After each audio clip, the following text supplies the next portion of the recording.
이제 어머님 재산은 우리가 관리해야겠어요. 의사 선생님도 그러셨잖아요.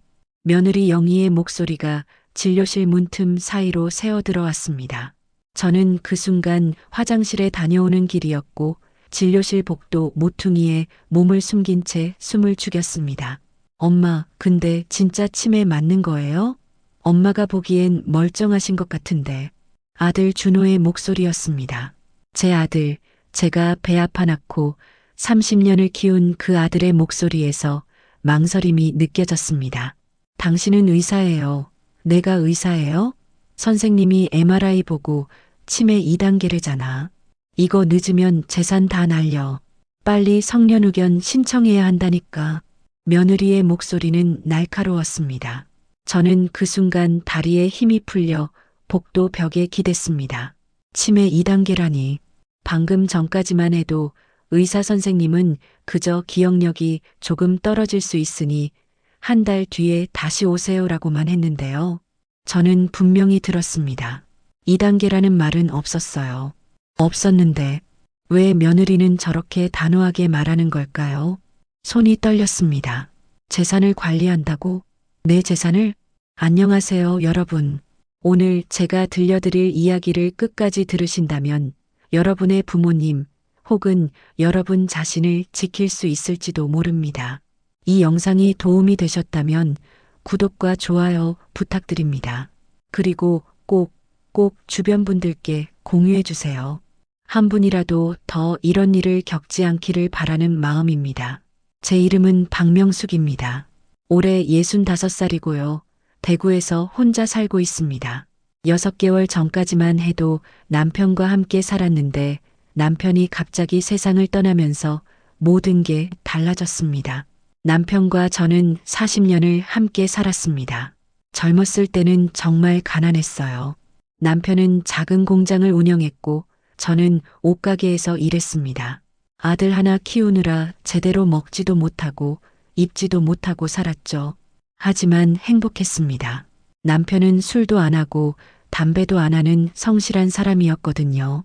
세월이 흘러 남편의 공장이 점점 커졌습니다. 그러다 3년 전 남편이 운영하던 공장 부지가 재개발 지역에 포함됐어요. 보상금으로 12억을 받았습니다. 저희는 그 돈으로 강남에 작은 아파트를 샀고 나머지는 은행에 예금으로 넣어뒀습니다. 여보, 우리 이제 노후 걱정은 없겠어요. 그때 남편에게 했던 말이 기억납니다. 남편은 제 손을 꼭 잡으며 웃었어요. 당신 고생 많았어. 이제 편하게 살자. 하지만 그 행복은 오래가지 못했습니다. 6개월 전 남편이 심근경색으로 쓰러졌습니다.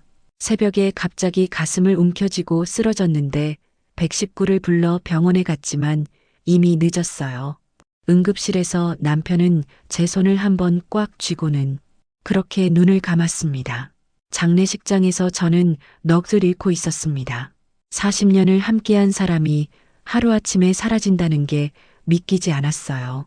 아들 준호가 모든 장례 절차를 도맡아 했고 며느리 영희도 계속 옆에 있었습니다.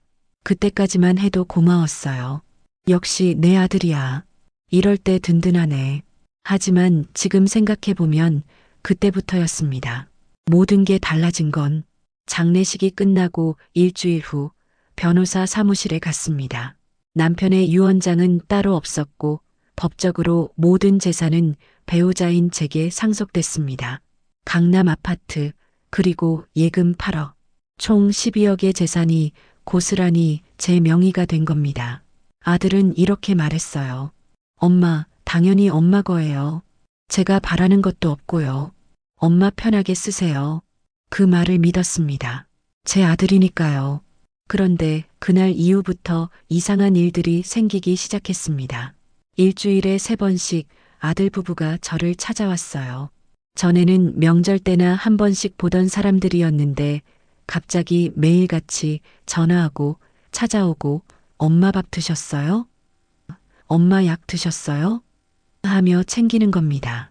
처음에는 남편 없으니까 걱정되나 보다 싶었어요.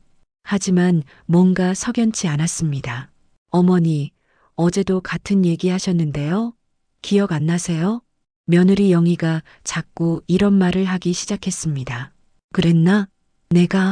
저는 당황했어요. 분명히 어제 한 얘기가 아닌데 며느리가 착각한 게 아닐까 싶었지만 며느리는 확신에 찬 표정으로 고개를 끄덕이는 겁니다. 준호야, 어머니 요즘 깜빡깜빡 하시는 것 같아. 병원 한번 가보시는 게 어때? 며느리가 아들에게 속삭이는 소리를 들었습니다. 그날 밤 저는 침대에 누워 천장을 바라보며 생각했습니다. 내가 치매인가? 아니야. 나는 멀쩡해.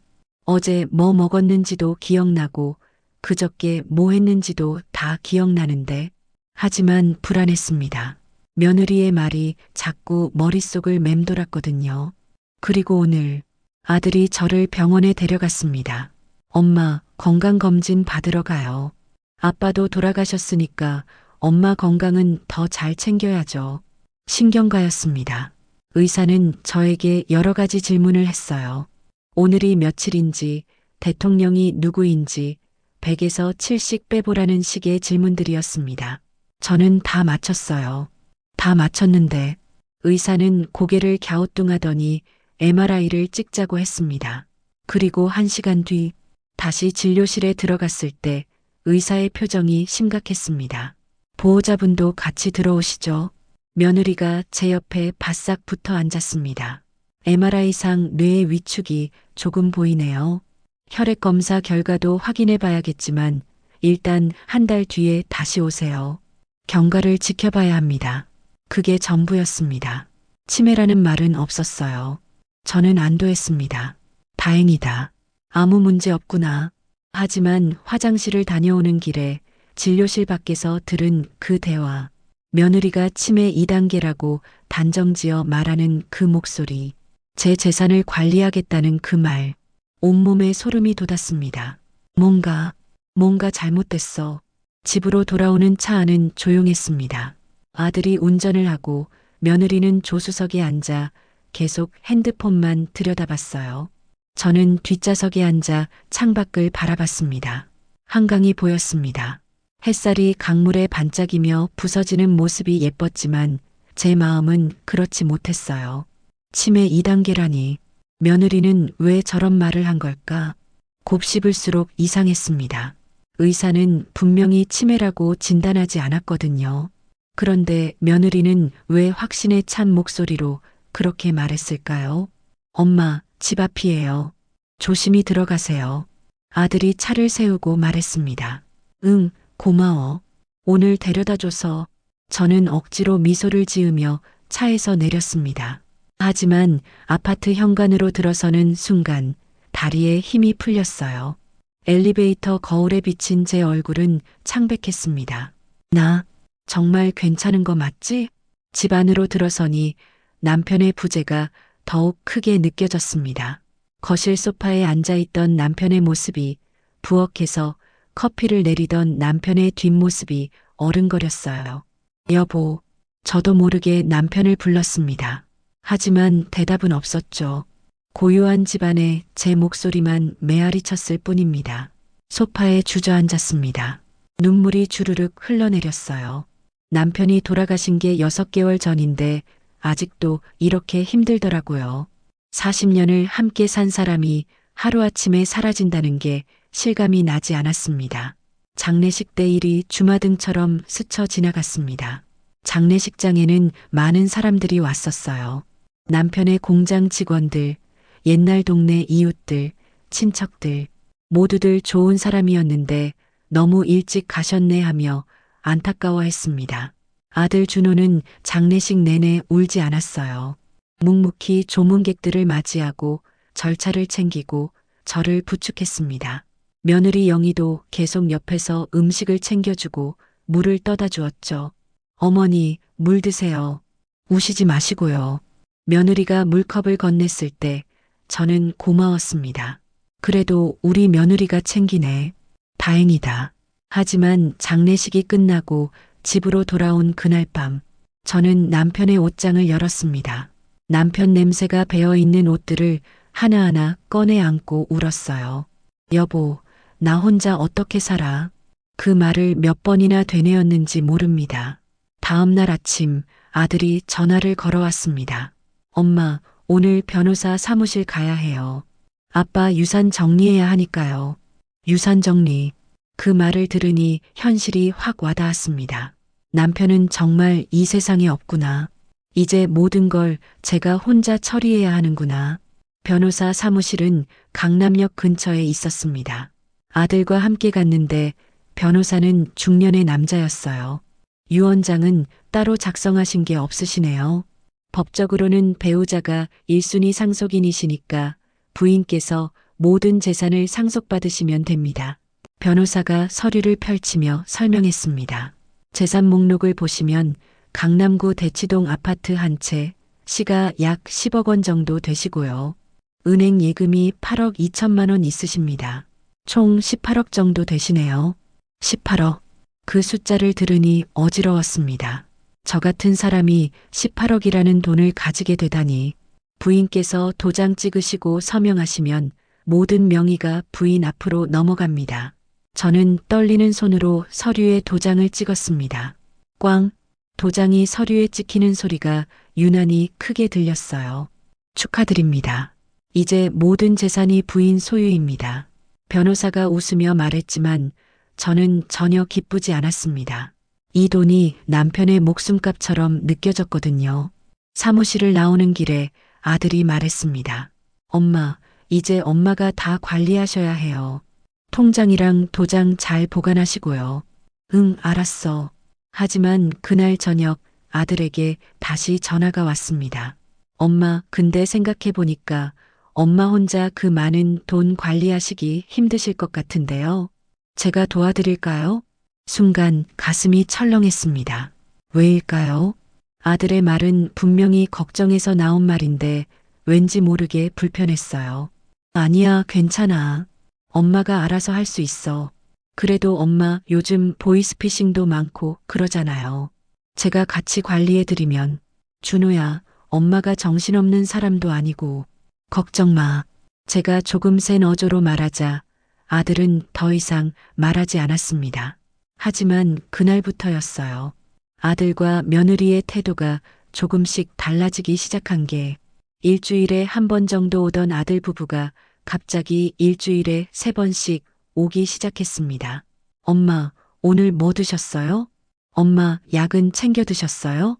엄마, 혹시 어디 아프신 데 없으세요? 처음에는 고마웠어요.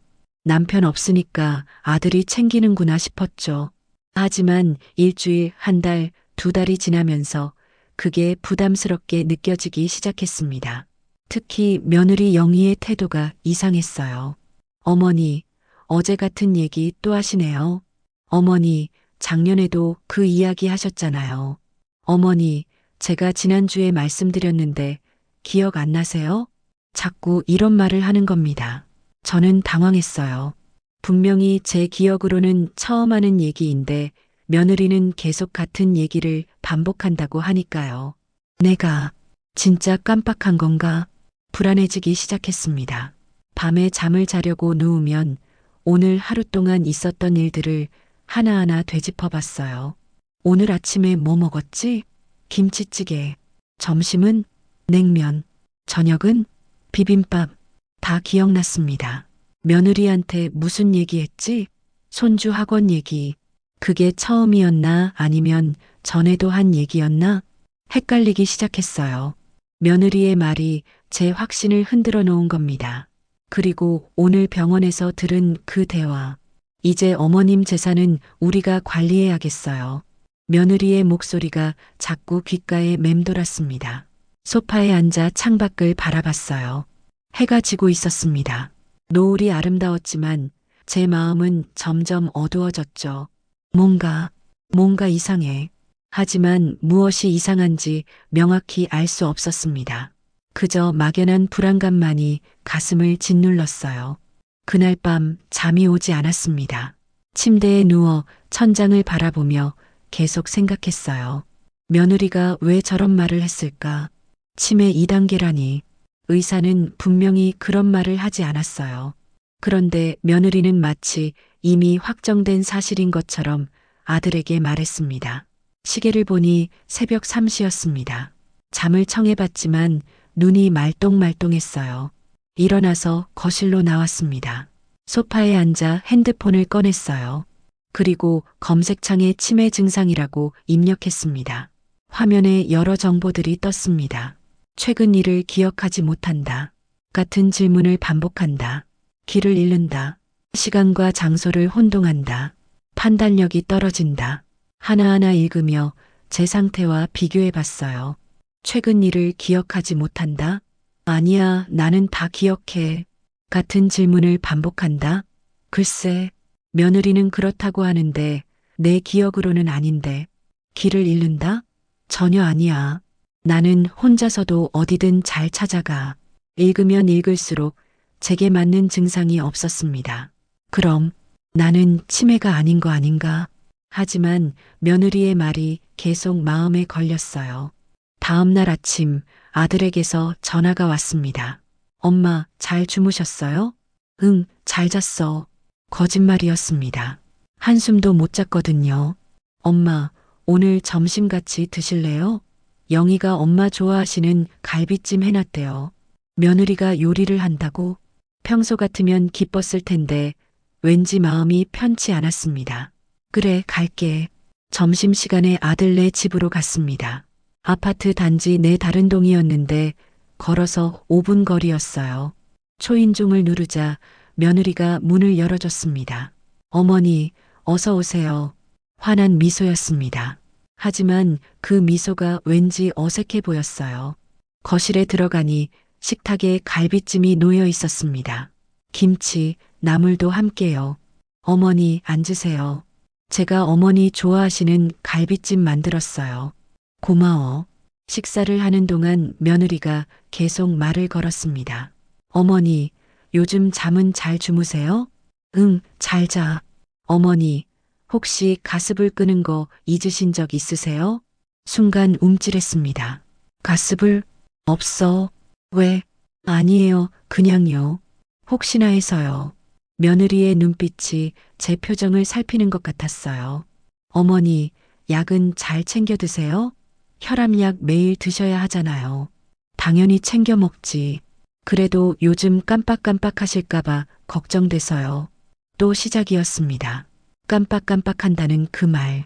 저는 수저를 내려놓았습니다. 영희야, 나 깜빡대지 않아. 다 잘 기억해. 아, 네. 그럼 다행이에요.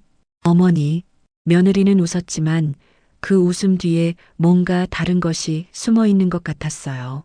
식사를 마치고 거실 소파에 앉았습니다. 며느리가 커피를 가져왔어요. 어머니, 요즘 통장 관리는 잘하고 계세요? 갑자기 통장 얘기였습니다. 응, 잘하고 있어.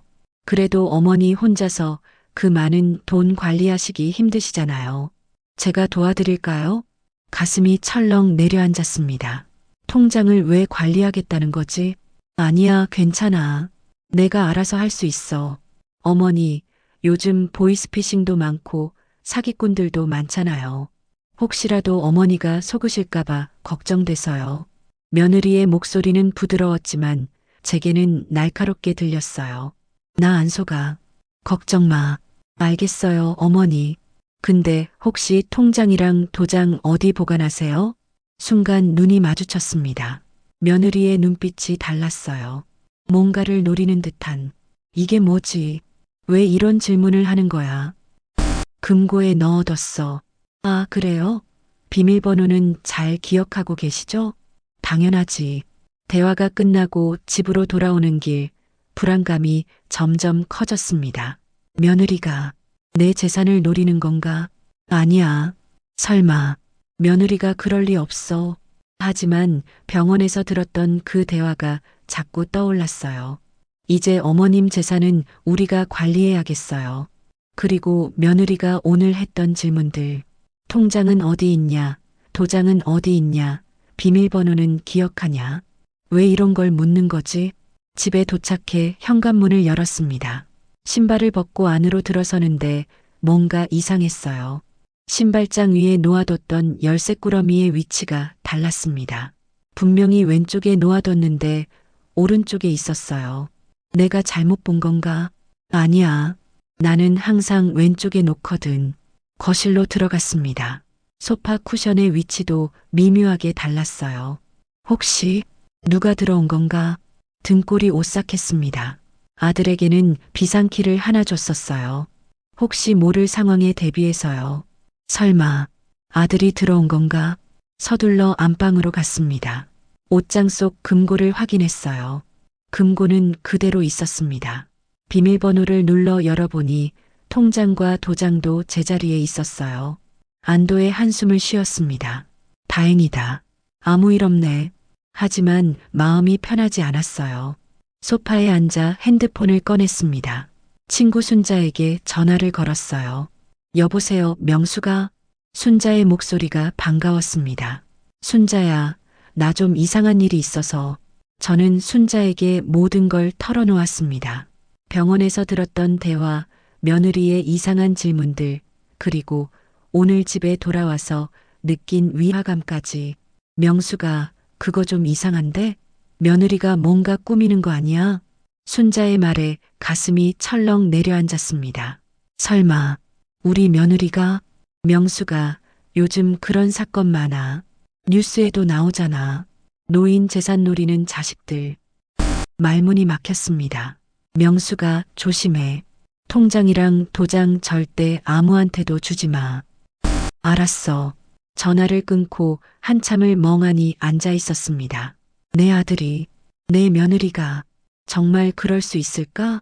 믿고 싶지 않았습니다. 하지만 불안은 점점 커져만 갔어요. 그날 밤 또다시 잠을 이루지 못했습니다. 창밖을 보니 달이 떠 있었어요. 환한 보름달이었지만 제 마음은 어둠으로 가득 차 있었습니다. 일주일이 지났습니다. 그 일주일 동안 저는 아들 부부를 피했어요. 전화가 와도 바쁘다고 둘러대고 찾아온다고 하면 약속이 있다고 거짓말을 했습니다. 하지만 피할 수만은 없었죠. 어느 날 아침 아들이 갑자기 집 앞에 나타났습니다. 엄마, 왜 전화를 안 받으세요? 걱정돼서 왔어요. 현관문을 열자 아들이 서 있었어요. 손에는 과일 바구니를 들고 있었습니다. 아, 준호야. 미안해. 바빴어. 엄마, 괜찮으세요? 얼굴이 안 좋아 보이는데. 아들이 제 얼굴을 유심히 바라봤습니다. 괜찮아. 들어와. 거실로 안내했어요. 아들은 소파에 앉더니 진지한 표정을 지었습니다. 엄마, 저번에 병원 갔다 온 거 기억나시죠?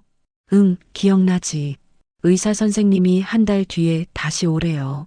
다음 주가 그날이에요. 벌써 한 달이 지났나 싶었습니다. 엄마, 제가 모시고 갈게요. 이번엔 정밀 검사를 해야 할 것 같아요. 정밀 검사? 왜? 의사 선생님이 뇌 위축이 보인다고 했잖아요. 확실히 검사해 보는 게 좋을 것 같아요. 아들의 말투는 걱정스러웠지만 왠지 모르게 믿기지 않았어요. 나 멀쩡한데 무슨 검사를. 엄마, 예방이 최선이에요.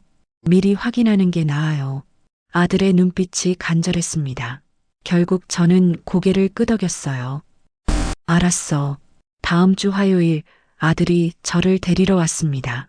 이번에는 며느리도 함께였어요. 어머니, 오늘 검사 여러 개 받으셔야 해서 시간이 좀 걸릴 거예요. 며느리가 말했습니다. 병원에 도착했습니다. 신경과 대기실은 사람들로 붐볐어요. 대부분 나이 드신 분들이었습니다. 박명숙님, 진료실로 들어오세요.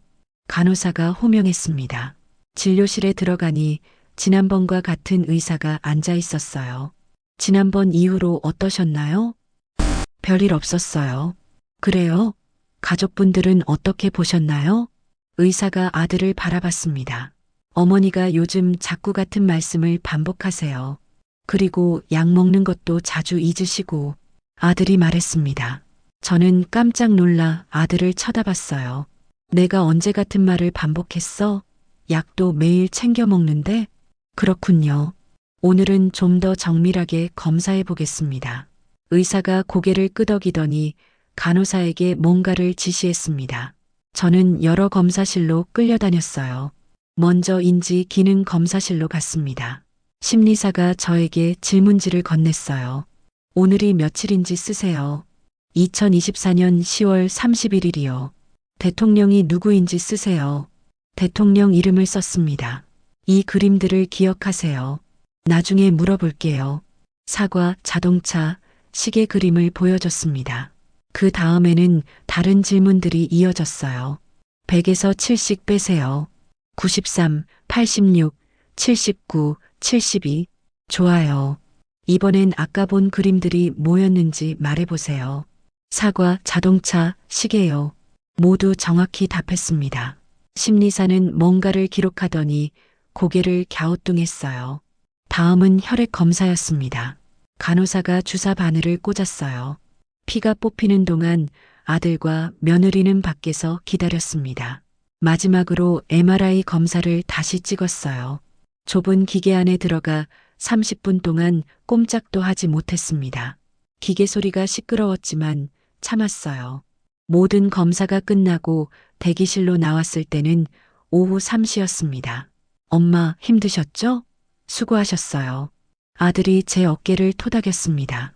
결과는 일주일 뒤에 나온대요. 그때 다시 와야 해요.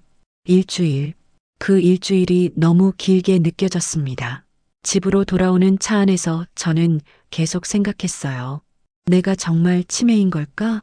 아니면 아들이 뭔가 꾸미고 있는 걸까? 혼란스러웠습니다. 며느리가 조수석에서 뒤를 돌아보며 말했습니다. 어머니, 혹시 결과가 안 좋게 나오면 전문 요양시설도 알아봐야 할 것 같아요. 요양시설? 내가 왜 요양시설에 가야 하는데? 제 목소리가 날카로워졌습니다. 아, 아니에요. 혹시나 해서요. 어머니 혼자 계시면 위험하잖아요. 며느리의 말에 아들도 거들었어요. 엄마, 우리도 엄마 걱정돼서 그래요. 혼자 계시다가 넘어지시거나 하면 어떡해요. 나 멀쩡해. 넘어지지 않아. 엄마, 화내지 마세요. 우리 다 엄마 생각해서. 차 안이 조용해졌습니다. 저는 창밖을 바라봤어요. 거리에 사람들이 지나갔습니다. 모두들 자기 삶을 살아가고 있었죠. 나도 내 삶을 살고 싶은데. 그날 밤 저는 금고를 열어 통장을 꺼냈습니다. 은행 잔고를 확인해 봤어요. 8억 2천만 원. 그 돈이 갑자기 무겁게 느껴졌습니다. 이 돈 때문에 아들이 달라진 건가? 일주일은 지옥 같았습니다. 매일 밤 악몽을 꿨어요. 아들이 저를 요양원에 가두는 꿈, 제 재산이 사라지는 꿈, 제가 정말 치매에 걸려 아무것도 기억하지 못하는 꿈. 새벽마다 식은땀을 흘리며 깼습니다. 친구 순자에게 매일 전화했어요. 순자야, 나 너무 불안해. 명수가 결과 나와봐야 알 거 아니야. 너무 걱정하지 마. 하지만 걱정을 안 할 수가 없었어요. 드디어 결과를 들으러 가는 날이 왔습니다. 아들과 며느리가 함께 왔어요. 이번에는 며느리가 운전을 했습니다. 어머니, 긴장하지 마세요. 괜찮으실 거예요. 며느리의 말이 위로가 되지 않았습니다. 오히려 더 불안했어요. 병원 대기실에 앉아 기다리는 동안 손이 떨렸습니다. 무릎도 떨렸어요. 박명숙님, 진료실로 들어오세요. 간호사의 호출에 일어섰습니다. 다리에 힘이 들어가지 않았어요. 진료실 문을 열고 들어갔습니다. 의사는 모니터를 보고 있었어요. MRI 영상이 화면에 띄워져 있었습니다. 앉으세요. 보호자분들도 같이 들어오시죠.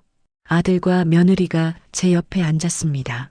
의사는 한참 동안 서류를 보더니 입을 열었어요. 검사 결과가 나왔습니다. 심장이 쿵쿵거렸습니다. MRI상으로 뇌의 해마 부분에서 위축이 관찰됩니다. 혈액 검사에서도 치매 관련 바이오마커 수치가 높게 나왔고요. 의사가 모니터를 가리키며 설명했습니다. 인지 기능 검사 결과를 보면 정상 범위긴 한데 나이 대비 평균보다는 약간 낮네요. 그게 무슨 뜻이에요? 제 목소리가 떨렸습니다. 의사는 잠시 망설이더니 말했어요. 알츠하이머 치매 초중기 단계로 보입니다. 세상이 무너지는 것 같았습니다. 치매라고요? 네. 현재로서는 초중기 단계이고 약물 치료와 관리가 필요합니다. 하지만 저는 멀쩡한데요. 기억력도 괜찮고 일상생활도 문제없는데 치매 초기에는 일상생활에 큰 지장이 없을 수 있습니다. 하지만 진행을 막기 위해서는 지금부터 관리가 중요합니다. 옆에서 며느리가 물었습니다. 선생님, 그럼 약을 먹으면 나아질 수 있나요? 완치는 어렵지만 진행 속도를 늦출 수는 있습니다. 약물 치료와 함께 규칙적인 생활, 인지 훈련이 필요합니다. 혼자 생활하기는 어려운가요? 며느리의 질문에 의사가 고개를 갸우뚱했습니다. 지금 단계에서는 혼자 생활이 가능합니다.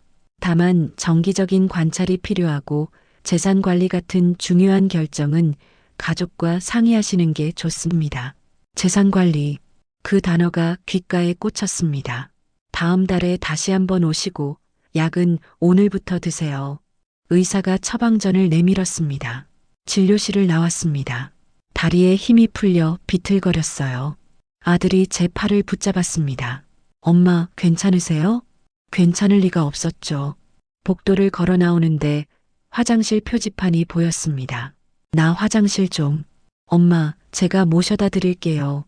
며느리가 나섰지만 저는 손을 뿌리쳤어요. 괜찮아. 혼자 갈 수 있어. 화장실로 들어갔습니다. 그리고 칸 안에서 주저앉아 울었어요. 치매라니. 나는 멀쩡한데. 눈물이 멈추지 않았습니다. 한참을 울고 나서 일어났어요. 거울을 봤습니다. 눈이 퉁퉁 붓고 얼굴이 창백했어요. 물로 얼굴을 씻고 화장실 밖으로 나왔습니다. 그런데 복도에서 목소리가 들렸어요. 아들과 며느리의 목소리였습니다. 저는 모퉁이에 몸을 숨겼습니다. 이제 어머님 재산은 우리가 관리해야겠어요. 의사 선생님도 그러셨잖아요. 재산 관리 같은 중요한 결정은 가족과 상의하래요. 며느리의 목소리였습니다. 엄마, 근데 진짜 치매 맞는 거예요? 엄마가 보기엔 멀쩡하신 것 같은데. 아들의 목소리에 망설임이 있었어요. 당신은 의사예요. 내가 의사예요? 선생님이 MRI 보고 치매 초중기래잖아. 이거 늦으면 재산 다 날려. 빨리 성년후견 신청해야 한다니까. 성년후견? 그게 뭔데? 그래도 엄마한테 말씀은 드려야 하는 거 아니야? 어머님이 이해하실 것 같아요? 지금도 부정하시잖아요. 우리가 어머님을 위해서 하는 거예요. 어머님 재산 지키는 거라고요. 알았어. 내가 엄마한테 조심스럽게 얘기해 볼게. 가슴이 철렁 내려앉았습니다. 재산을 지킨다고? 누구한테서? 나한테서? 온몸에 소름이 돋았어요. 발소리가 가까워졌습니다. 저는 황급히 화장실 안으로 다시 들어갔어요. 어머니, 괜찮으세요? 오래 계시네요. 며느리가 화장실 문을 두드렸습니다. 응, 지금 나가. 저는 거울 앞에서 심호흡을 했습니다. 진정해. 진정해야 해. 밖으로 나갔습니다. 며느리가 걱정스러운 표정으로 저를 바라봤어요. 어머니, 얼굴이 안 좋으세요. 괜찮으세요? 응. 약국에서 약을 받았습니다. 치매약이라고 적혀 있었어요. 그 약봉지를 쥐고 있는 제 손이 떨렸습니다. 차에 타서 집으로 가는 길, 며느리가 말했습니다. 어머니, 약은 꼭 챙겨 드세요. 안 드시면 더 나빠질 수 있대요. 응. 그리고 어머니, 통장이랑 도장은 저희가 보관해 드릴까요? 혹시 잃어버리시면 큰일이잖아요. 가슴이 답답했습니다. 생각해 볼게. 집 앞에 도착했습니다. 차에서 내리려는데 며느리가 붙잡았어요. 어머니, 너무 걱정하지 마세요. 저희가 다 챙겨드릴게요. 그 말이 위로가 아니라 위협처럼 들렸습니다. 현관문을 열고 집 안으로 들어왔어요. 문을 닫는 순간 눈물이 터졌습니다. 소파에 주저앉아 한참을 울었습니다. 나는 멀쩡한데 왜 치매래? 왜? 약봉지를 바라봤어요. 정말 이 약을 먹어야 하는 걸까? 정말 나는 치매인 걸까? 그날 밤 잠이 오지 않았습니다. 계속 생각했어요. 며느리가 했던 그 말, 성년후견 신청, 그게 뭔지 궁금했습니다. 침대에서 일어나 거실로 나왔어요. 노트북을 켰습니다. 손이 떨려서 키보드를 제대로 누르기도 힘들었죠. 검색창에 성년 후견 제도라고 입력했습니다. 화면에 여러 정보들이 떴어요. 성년 후견 제도란 질병, 장애, 노령 등으로 인해 정신적 제약이 있는 성인의 재산과 신상을 법원이 선임한 후견인이 보호하고 관리하는 제도, 후견인의 권한, 피후견인의 재산 관리 권한, 법률 행위 대리 권한, 의료 결정 권한. 손이 떨렸습니다. 더 읽어 내려갔어요. 성년 후견 개시 절차, 가족 등이 법원에 신청, 법원의 정신감정 명령, 의사의 진단서 제출, 법원 신문, 후견 개시 결정, 의사의 진단서, 오늘 받은 진단서가 떠올랐습니다. 더 읽었어요. 성년 후견이 개시되면 피후견인은 재산 처분권을 잃음, 후견인의 동의 없이는 계약 불가, 은행 거래, 부동산 거래 등 모든 재산 행위에 후견인 동의 필요. 가슴이 답답해졌습니다. 그럼 내 돈을 내 마음대로 쓸 수 없다는 거야? 더 검색했어요. 성년 후견의 문제점, 후견인의 재산 횡령 사례 다수, 피후견인의 인권 침해 우려, 후견 개시 후 해제가 매우 어려움, 후견 개시 후 해제가 매우 어렵다. 그 문장이 눈에 박혔습니다. 그럼 한번 성년 후견이 시작되면 빠져나올 수 없다는 거잖아. 온몸에 소름이 돋았어요. 더 검색했습니다. 뉴스 기사들이 보였어요. 후견인 아들, 어머니 재산 3억 횡령, 성년 후견제도 악용한 재산 탈취 사건 증가, 치매 진단 조작해 성년 후견 신청한 일가족 구속, 치매 진단 조작. 그 단어를 보는 순간 머리가 멍해졌습니다. 설마 우리 아들이? 아니야. 아닐 거야. 하지만 의심은 점점 커져만 갔어요. 오늘 병원에서 들었던 의사의 말을 되짚어 봤습니다. MRI상으로 뇌의 해마 부분에서 위축이 관찰됩니다. 정말일까? 혈액 검사에서도 치매 관련 바이오마커 수치가 높게 나왔고요. 정말일까? 인지 기능 검사 결과를 보면 정상 범위긴 한데 정상 범위라고 했잖아. 그런데 왜 치매라고 진단한 거지? 의심이 꼬리를 물었습니다. 노트북 화면을 보며 계속 검색했어요. 치매 오진 사례, 치매로 오인되기 쉬운 질환들, 스트레스성 건망증과 치매의 차이. 기사를 읽으면 읽을수록 제 증상은 치매보다는 스트레스성 건망증에 가까웠습니다. 남편을 잃은 슬픔, 홀로 남겨진 불안감, 큰 유산에 대한 부담감. 이런 것들이 저를 힘들게 하고 있었던 거예요. 그럼 나는 치매가 아닐 수도 있어. 하지만 의사는 치매라고 했어요. 왜일까? 새벽 4시가 넘어서야 노트북을 끄고 다시 침대로 갔습니다. 하지만 잠은 오지 않았어요. 천장을 바라보며 계속 생각했습니다. 임의후견제도라는 것도 검색해서 봤어요. 성년후견과는 다른 제도였습니다. 임의후견제도란 본인이 판단 능력이 있을 때 미리 신뢰할 수 있는 사람을 후견인으로 선임해 두는 제도. 성년후견과의 차이. 본인의 의사가 최우선, 후견인을 본인이 선택, 후견 범위를 본인이 정함. 이건 내가 미리 준비할 수 있는 거네. 머릿속이 복잡했습니다. 다음 날 아침 아들에게서 전화가 왔어요. 엄마, 어제 약 드셨어요? 아직. 엄마, 꼭 드셔야 해요. 안 드시면 안 돼요. 아들의 목소리는 걱정스러웠지만 저는 믿을 수가 없었어요. 알았어. 전화를 끊고 약봉지를 꺼냈습니다. 하얀 알약들이 들어있었어요. 이걸 정말 먹어야 하나? 만약 제가 치매가 아니라면? 만약 이 약이 오히려 저를 이상하게 만든다면? 온갖 생각이 머릿속을 스쳤습니다. 결국 약을 먹지 않았어요. 대신 친구 순자에게 전화를 걸었습니다. 순자야, 나 좀 이상한 일이 있어서. 무슨 일인데? 저는 어제 있었던 일들을 모두 털어놓았어요. 치매 진단, 성년후견제도, 며느리의 이상한 태도까지. 명수가, 그거 너무 수상한데? 다른 병원 가서 재검사 받아봐.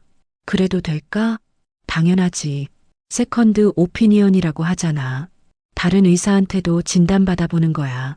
순자의 말에 희망이 보였습니다. 어느 병원으로 가면 좋을까? 우리 동네 대학병원 가봐. 거기 신경과 교수님이 유명하다던데. 그래, 가볼게. 고마워, 순자야. 전화를 끊고 곧바로 대학병원에 예약을 넣었어요. 다행히 다음 주에 예약이 가능했습니다. 그 일주일 동안 저는 아들 부부를 피했어요. 전화가 와도 잠깐만 통화하고 끊었고 찾아온다고 하면 거절했습니다. 엄마, 요즘 왜 이러세요? 우리 걱정돼요. 며느리의 목소리가 서운하게 들렸지만 저는 단호했어요. 괜찮아. 혼자 있고 싶어.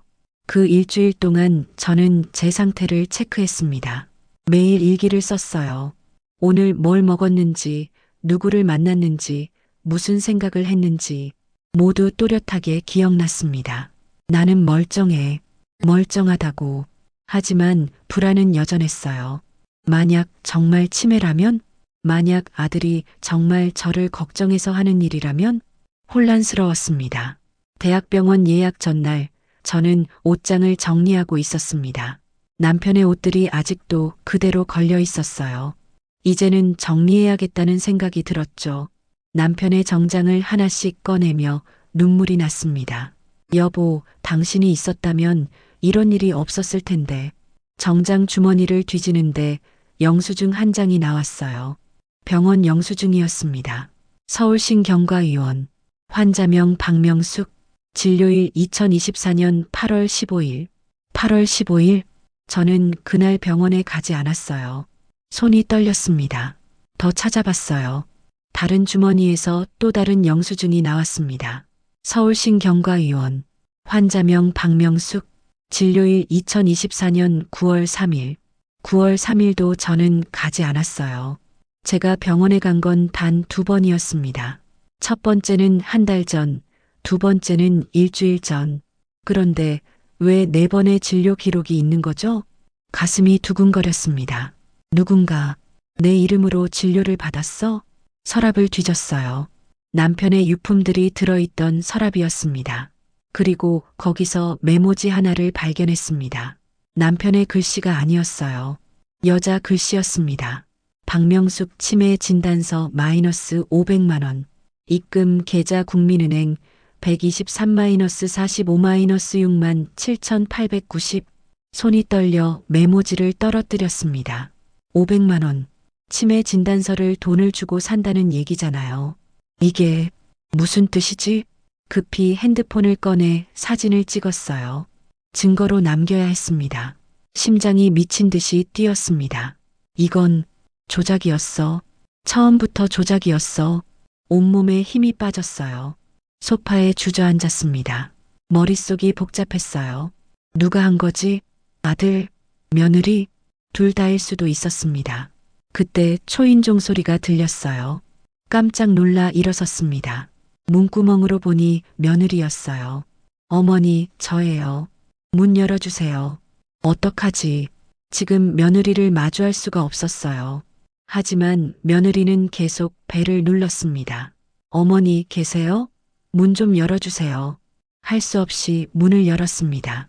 어머니, 왜 이렇게 안 열어주세요? 걱정했잖아요. 며느리가 들어왔어요. 손에는 과일 바구니를 들고 있었습니다. 미안해. 화장실에 있었어. 어머니, 약은 잘 드시고 계세요? 응, 거짓말이었습니다. 한 알도 먹지 않았거든요. 며느리는 주변을 둘러보더니 소파에 앉았어요. 어머니, 혼자 계시니까 심심하시죠? 제가 자주 올게요. 괜찮아. 혼자도 잘 지내. 그래도요. 어머니 요즘 건강도 안 좋으시니까. 며느리의 눈이 방 안을 훑었습니다. 그리고 침실 쪽을 가리켰어요. 어머니, 방 좀 봐도 될까요? 정리 좀 도와드릴게요. 순간 가슴이 철렁했습니다. 메모지를 아직 치우지 못했어. 아니야, 괜찮아. 내가 할 수 있어. 에이, 제가 도와드릴게요. 며느리가 침실로 들어가려고 했어요. 저는 황급히 며느리 앞을 막아섰습니다. 영희야, 정말 괜찮아. 혼자 하고 싶어. 며느리의 표정이 굳었습니다. 어머니, 왜 이러세요? 아니, 그냥 혼자 있고 싶어서. 어색한 침묵이 흘렀어요. 며느리는 결국 포기하고 거실로 돌아왔습니다. 알겠어요. 그럼 혼자 계세요. 저 갈게요. 며느리의 목소리가 차가웠습니다. 문이 닫히는 소리가 들렸어요. 저는 재빨리 침실로 들어가 메모지를 집어들었습니다. 이걸 어디 숨겨야 하지? 금고 안에 넣었어요. 영수증들도 함께요. 그리고 친구 순자에게 전화를 걸었습니다. 순자야, 큰일이야. 증거를 찾았어. 무슨 증거? 저는 숨을 몰아쉬며 설명했어요. 4번의 진료 기록, 500만 원짜리 진단서 메모. 명수가 그거 범죄야. 사기야. 어떡하지, 순자야. 무서워. 경찰에 신고해야 해. 하지만 우리 아들인데. 목이 메었습니다. 명수가 아들이고 뭐고 없어. 내 재산 지켜야지. 순자의 말이 옳았습니다. 하지만 쉽지 않았어요. 내 아들을 경찰에 신고한다는 게 일단 내일 대학병원 가서 재검사부터 받아볼게. 그래, 그게 먼저야. 내가 정말 치매가 아니라는 걸 증명해야 해. 다음 날 아침, 저는 혼자 대학병원에 갔습니다. 아들에게는 말하지 않았어요. 대학병원 신경과는 크고 깨끗했습니다. 대기실에 앉아 번호표를 기다렸어요. 113번 박명숙님, 진료실로 들어오세요. 진료실 문을 열고 들어갔습니다. 의사는 젊은 여자 교수님이었어요. 어떻게 오셨어요? 저 다른 병원에서 치매 진단을 받았는데 확인하고 싶어서요. 세컨드 오피니언이시군요. 진단서 가져오셨나요? 네, 여기요. 진단서를 건넸습니다. 의사는 진단서를 꼼꼼히 읽더니 고개를 갸우뚱했어요. MRI랑 검사 결과를 다시 한번 확인해 봐야겠네요. 오늘 검사 가능하세요? 네, 괜찮습니다. 다시 한번 모든 검사를 받았어요. MRI, 혈액 검사, 인지 기능 검사, 모든 검사가 끝나고 다시 진료실로 돌아왔습니다. 의사가 모니터를 보며 말했어요. 환자분, 검사 결과를 보니까요. 심장이 두근거렸습니다. 정상입니다. 정상입니다. 그 말을 듣는 순간 눈물이 왈칵 쏟아졌습니다. 정말요? 네. MRI 상으로도 뇌 위축은 보이지 않고 혈액 검사 결과도 정상 범위입니다. 인지 기능 검사도 나이 대비 평균 이상이세요. 의사의 말에 가슴이 벅차올랐어요. 그럼 저는 치매가 아니라는 거죠? 네, 전혀 치매가 아닙니다. 다만 의사가 진단서를 다시 보며 말했어요. 다른 병원 진단서를 보니까 이상한 점이 있네요. MRI 소견이 실제 영상과 다릅니다. 다르다니요? 여기 적힌 해마 위축이라는 소견이 실제로는 보이지 않아요. 그리고 혈액 검사 수치도 이건 조작된 것 같은데요. 조작? 그 단어를 듣는 순간 온몸에 소름이 돋았습니다. 선생님, 그럼 이게 거짓 진단이라는 얘기인가요? 의학적으로 봤을 때 그렇습니다. 환자분, 혹시 이 진단서로 뭔가 문제가 생긴 건 아닌가요? 저는 모든 상황을 설명했어요. 아들 부부의 이상한 행동, 성년 후견 얘기, 그리고 발견한 메모지까지. 의사는 심각한 표정으로 고개를 끄덕였습니다. 환자분, 이건 명백한 의료 사기입니다. 법적 조치를 취하셔야 할 것 같아요. 어떻게 해야 하나요? 먼저 변호사와 상담하시고 경찰에 신고하세요. 그리고 이 진단서는 증거로 보관하세요. 의사가 진단서 사본을 뽑아줬어요. 제가 소견서도 작성해 드릴게요. 환자분이 정상이라는 내용으로요. 감사합니다, 선생님. 병원을 나오는 발걸음이 가벼웠습니다. 나는 멀쩡했어. 치매가 아니었어. 하지만 동시에 분노가 치밀어 올랐어요. 우리 아들이 이런 짓을 했어? 집으로 돌아와 노트북을 켰습니다. 변호사를 찾아야 했어요. 검색창에 놓인 재산 사기 전문 변호사라고 입력했습니다. 여러 법률 사무소가 나왔어요. 그중 한 곳에 전화를 걸었습니다. 안녕하세요. 법률사무소입니다. 저 상담 받고 싶은데요. 어떤 사건이신가요? 제 아들이 제 재산을 노리고 치매 진단을 조작한 것 같아요.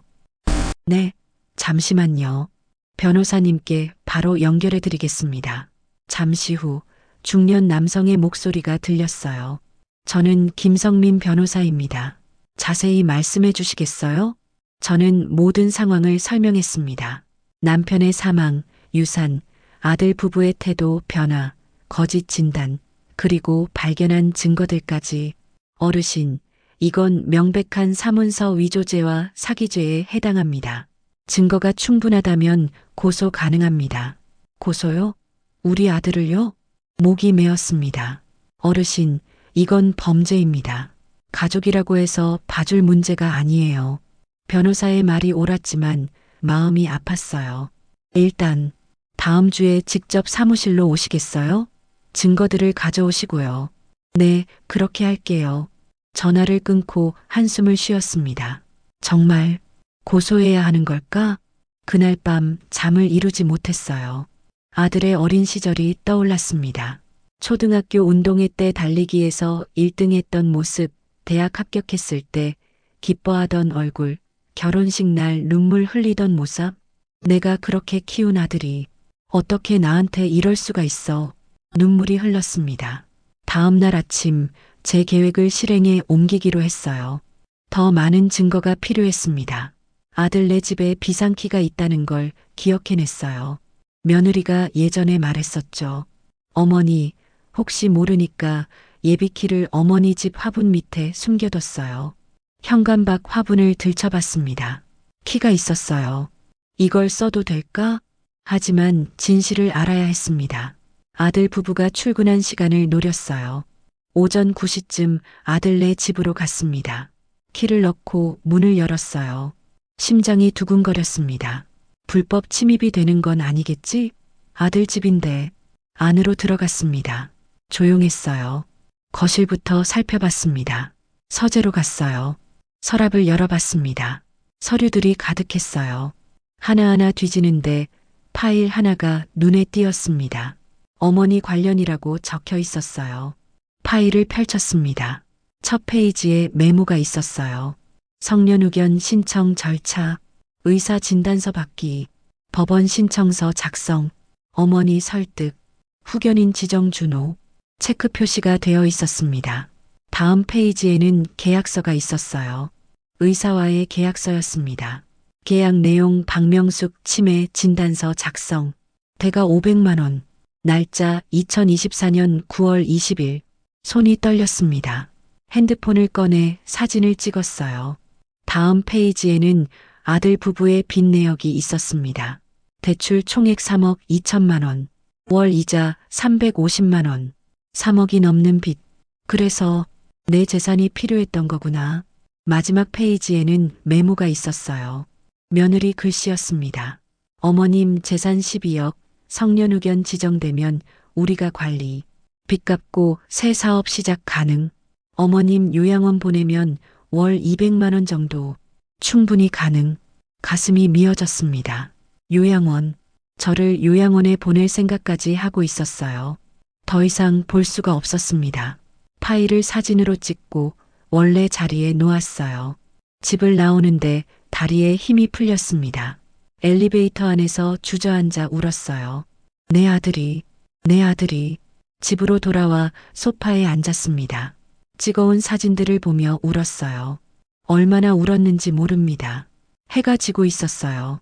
친구 순자에게 전화를 걸었습니다. 순자야. 목소리가 나오지 않았어요. 명수가 왜? 무슨 일이야? 순자야. 증거를 찾았어. 다 조작이었어. 처음부터. 순자에게 모든 걸 얘기했습니다. 명수가 이제 결정해야 해. 고소할 거야 말 거야? 대답할 수 없었어요. 명수가 내가 가만히 있으면 재산 다 빼앗길 거야. 그리고 요양원에 갇힐 수도 있어. 알아. 변호사 만나. 그리고 법적 조치 취해. 이건 범죄야. 순자의 말이 옳았습니다. 하지만 마음이 너무 아팠어요. 그날 밤 저는 결심했습니다. 고소하자. 내 재산을 지키자. 다음 날 아침 저는 법률사무소로 향했습니다. 강남역 근처에 있는 사무소였어요. 큰 건물 7층이었습니다. 엘리베이터를 타고 올라가는 동안 심장이 쿵쿵거렸어요.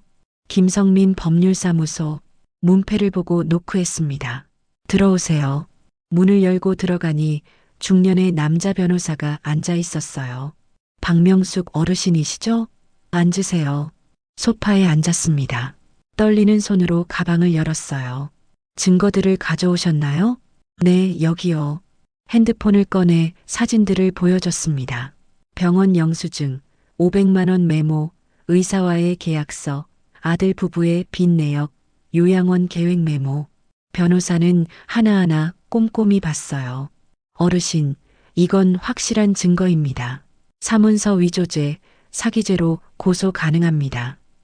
정말요? 네. 특히 의사와의 계약서가 결정적이에요. 돈을 주고 거짓 진단서를 받았다는 증거니까요. 변호사가 노트북을 열어 설명해 줬습니다. 사문서 위조죄는 5년 이하의 징역 또는 1천만 원 이하의 벌금에 처해집니다. 사기죄는 10년 이하의 징역 또는 2천만 원 이하의 벌금이고요. 숫자들이 머릿속에 들어오지 않았어요.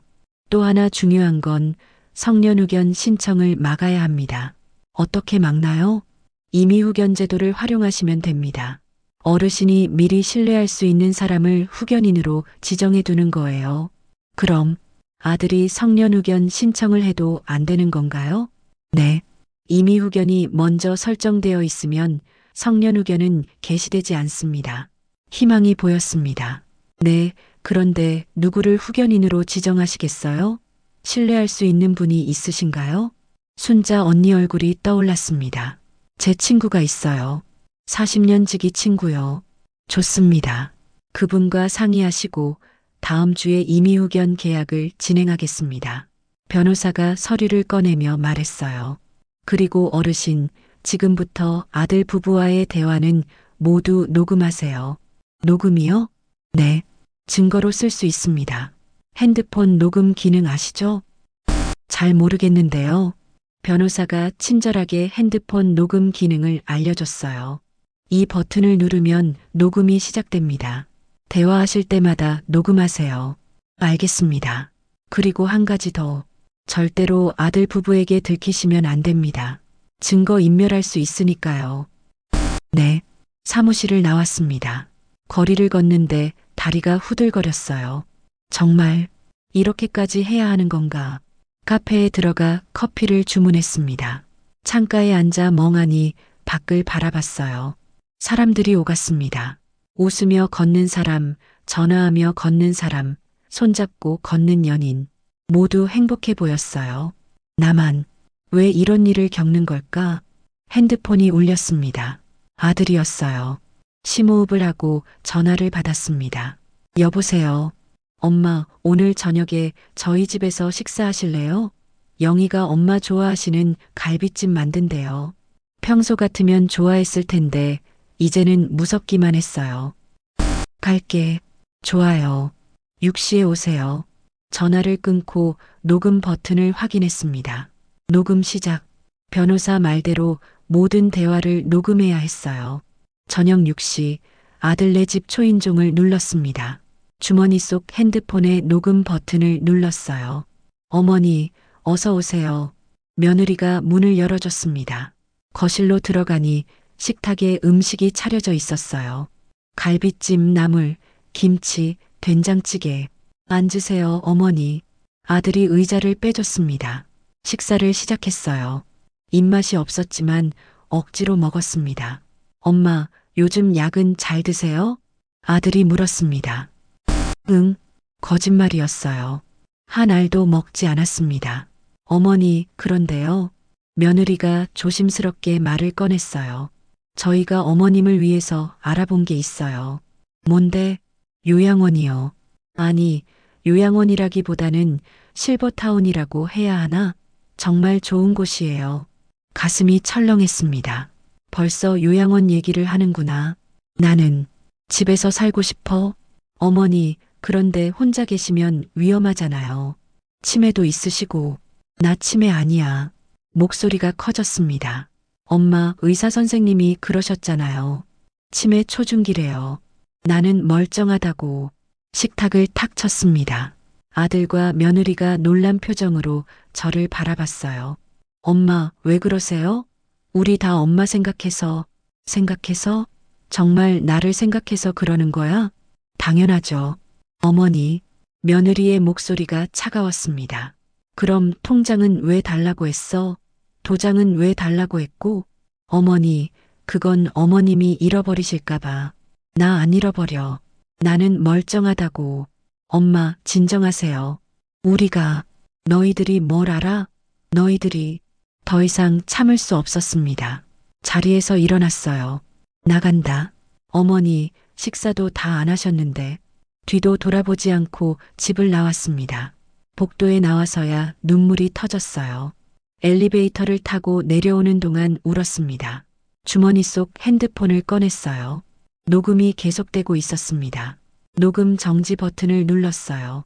집으로 돌아와 소파에 주저앉았습니다. 녹음 파일을 들어봤어요. 대화 내용이 선명하게 들렸습니다. 요양원 얘기, 치매 얘기, 통장과 도장 얘기, 모두 증거가 됐습니다. 친구 순자에게 전화를 걸었어요. 순자야, 명수가 또 울었어? 목소리 들으니까 알겠네. 순자야, 나 힘들어. 명수가 조금만 참아. 거의 다 왔어. 순자야, 근데 변호사가 임의 후견인이 필요하대. 너, 내 후견인이 되어줄래? 전화 너머로 순자의 한숨 소리가 들렸어요. 명수가, 내가 내 후견인이 되는 건 영광이지. 하지만, 응? 명수가 40년 친구로서 하는 말인데, 너 정말 고소할 거야? 내 아들을? 침묵이 흘렀습니다. 해야 할 것 같아. 안 하면 내 재산 다 뺏길 거야. 알았어. 내가 도와줄게. 끝까지. 고마워, 순자야. 다음 날 저는 다시 변호사 사무실로 갔습니다. 이번에는 순자와 함께였어요. 임의후견 계약서를 작성하겠습니다. 변호사가 서류를 꺼냈습니다. 계약서에는 이렇게 적혀 있었어요. 임의후견 계약서, 본인이 임자 박명숙, 후견 인수임자 최순자, 후견 사무의 범위, 재산 관리에 관한 사항, 의료 결정에 관한 사항, 주거에 관한 사항, 계약 효력 발생 시기 본인이 의사 능력을 상실한 경우. 서류를 읽으며 눈물이 났어요. 이렇게까지 해야 하다니. 어르신, 서명하시면 됩니다. 떨리는 손으로 서명했습니다. 순자도 서명했어요. 이제 이 계약서를 법원에 등기하면 효력이 발생합니다. 아들분이 성년후견을 신청해도 이미 임의후견이 설정되어 있으니 불가능합니다. 정말요? 네. 어르신의 재산은 안전합니다. 안도의 한숨이 나왔습니다. 그럼 이제 고소를 하는 건가요? 네. 고소장을 작성하겠습니다. 어르신, 마지막으로 한 번 더 여쭤볼게요. 정말 고소하시겠습니까? 저는 창밖을 바라봤어요. 높은 빌딩들이 보였습니다. 남편이 살아있었다면 이런 일은 없었을 텐데. 하지만 남편은 없었어요. 저 혼자 싸워야 했습니다. 고소하겠습니다. 변호사가 고개를 끄덕였습니다. 알겠습니다. 고소장을 작성하겠습니다. 집으로 돌아오는 길 순자가 제 손을 잡아줬어요. 명수가 잘 결정했어. 그런가? 그럼 내가 가만히 있으면 재산 다 빼앗기고 요양원에 갇힐 뻔했잖아. 순자의 말이 옳았습니다. 하지만 마음은 여전히 아팠어요. 그날 밤 저는 아들의 어릴 적 사진을 꺼내봤습니다. 돌잔치 사진, 입학식 사진, 졸업식 사진. 사진 속 아들은 환하게 웃고 있었어요. 준호야, 엄마가 미안해. 하지만 엄마도 살아야 해. 사진을 보며 울었습니다. 일주일 후 경찰서에서 연락이 왔어요. 박명숙 님이시죠? 고소장이 접수되었습니다. 조만간 피고소인을 소환하겠습니다. 피고소인, 그게 제 아들이라는 게 믿기지 않았어요.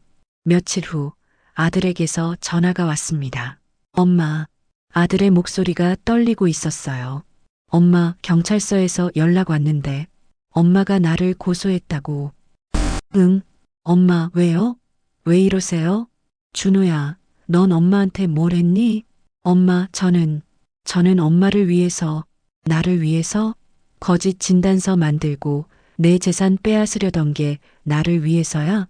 엄마, 그게 아니라, 준호야, 넌 3억 빚이 있더라. 그 빚 갚으려고 내 재산이 필요했던 거지? 전화 너머로 침묵이 흘렀습니다. 엄마가 어떻게 다 알아.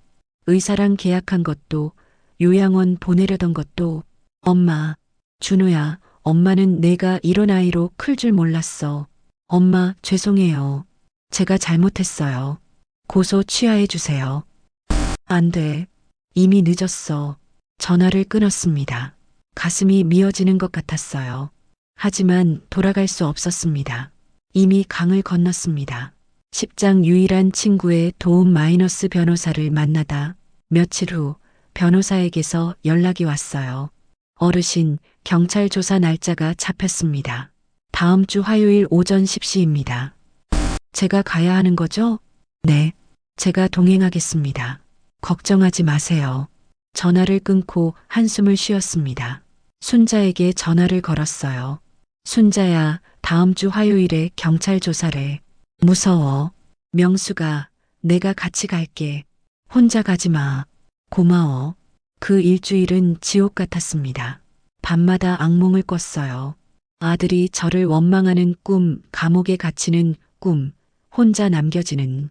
새벽마다 식은땀을 흘리며 깼습니다. 식욕도 없었어요. 물만 마시며 지냈습니다.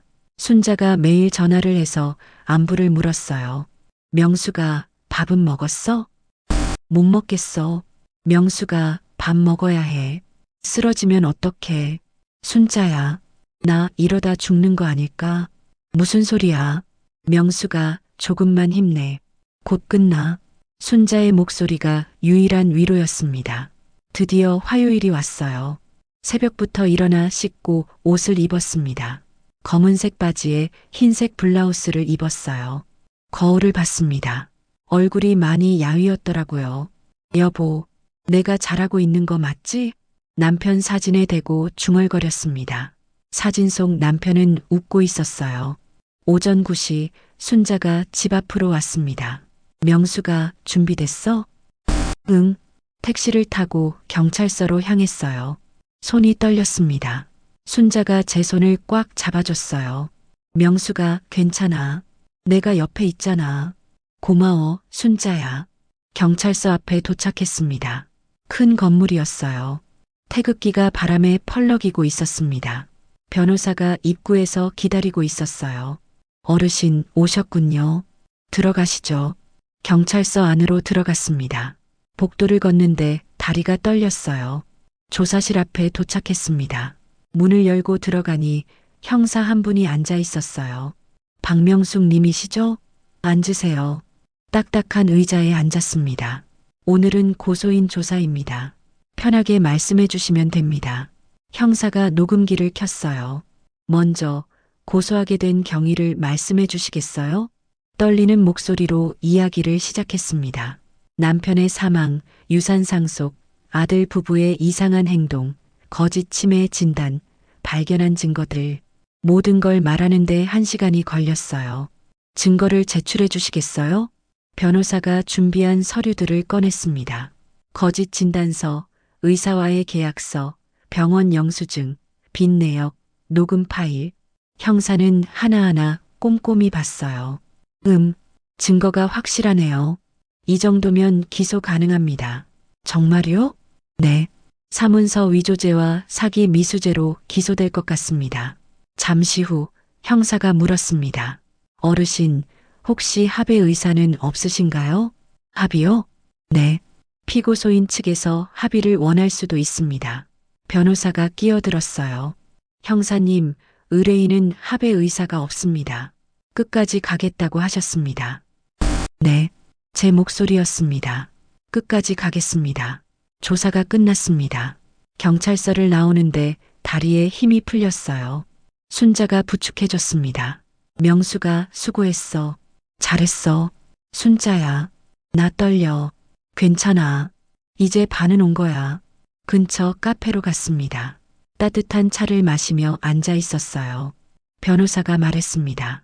어르신, 이제 검찰에서 수사가 진행됩니다. 피고소인들도 조사받을 거예요.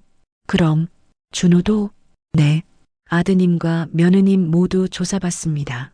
가슴이 아팠습니다. 그리고 의사도 조사받을 겁니다. 거짓 진단서를 작성한 의사요.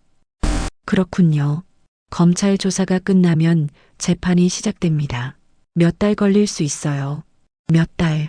그 시간을 어떻게 버틸까? 집으로 돌아왔습니다. 소파에 앉자마자 눈물이 터졌어요. 순자가 옆에 앉아 등을 쓰다듬어 줬습니다. 명수가 울어. 울고 싶으면 실컷 울어. 한참을 울었습니다. 순자야, 내가 잘하고 있는 거 맞아? 그럼 내가 가만히 있었으면 재산 다 빼앗겼어. 하지만 내 아들인데. 명수가 아들이라고 해서 범죄를 저지르면 안 되는 거야. 순자의 말이 옳았습니다. 그날 밤 아들에게서 문자가 왔어요. 엄마, 제발 합의해 주세요. 제가 정말 잘못했어요. 다시는 안 그럴게요. 손이 떨렸습니다. 엄마, 제발요. 제가 감옥 가면 영희랑 애들은 어떡해요? 눈물이 흘렀어요. 하지만 답장하지 않았습니다. 며칠 후 며느리에게서도 문자가 왔어요. 어머님, 저희가 잘못했어요. 제발 용서해 주세요. 어머님, 저희 애들 생각해서라도 합의해 주세요. 손주들 얼굴이 떠올랐습니다. 귀여운 손주들. 하지만 제 재산을 지키지 못하면 손주들에게도 물려줄 게 없었어요. 미안해. 할머니가 미안해. 중얼거리며 문자를 지웠습니다. 한 달이 지났습니다. 검찰에서 연락이 왔어요. 박명숙님, 피고소인들에 대한 기소가 결정되었습니다. 기소요? 네. 재판이 진행됩니다. 첫 공판 날짜는 다음 달 15일입니다. 전화를 끊고 주저앉았습니다. 정말 재판까지 가는구나. 순자에게 전화를 걸었어요. 순자야, 재판 날짜 잡혔어? 그래. 언제? 다음 달 15일. 명수가 내가 같이 갈게. 법정에서 증인으로 설 수도 있으니까. 고마워. 명수가 조금만 더 힘내. 거의 다 왔어. 하지만 거의 다 왔다는 말이 위로가 되지 않았어요. 오히려 더 두려웠습니다. 법정에서 아들을 마주해야 한다는 게 그날 밤 잠이 오지 않았어요. 천장을 바라보며 생각했습니다. 내가 정말 옳은 일을 하고 있는 걸까? 하지만 돌이킬 수 없었습니다. 이미 너무 멀리 왔으니까요. 재판날이 다가왔습니다. 일주일 전부터 잠을 제대로 자지 못했어요. 밥도 거의 먹지 못했습니다. 순자가 매일 집에 와서 밥을 차려줬지만 목구멍으로 넘어가지 않았어요. 명수가 이러다 쓰러져. 조금이라도 먹어. 순자야, 못 먹겠어. 명수가 법정에서 쓰러지면 어떡해. 힘내야지. 억지로 몇 숟가락 먹었습니다. 재판 전날 밤 꿈을 꿨어요. 법정에서 아들이 저를 원망하는 꿈이었습니다. 엄마 때문에 제 인생이 망했어요. 아들이 소리치는 꿈. 새벽에 깨어나 땀을 흘리고 있었어요. 시계를 보니 새벽 4시였습니다. 다시 잠들 수 없었어요. 일어나 거실로 나왔습니다. 창밖을 보니 아직 어두웠어요.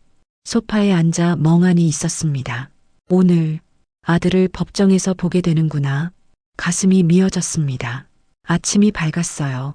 씻고 옷을 입었습니다. 검은색 정장을 입었어요. 남편 장례식 때 입었던 옷이었습니다. 거울을 봤습니다. 얼굴이 많이 야위었더라고요. 눈 밑에 다크서클이 짙었습니다.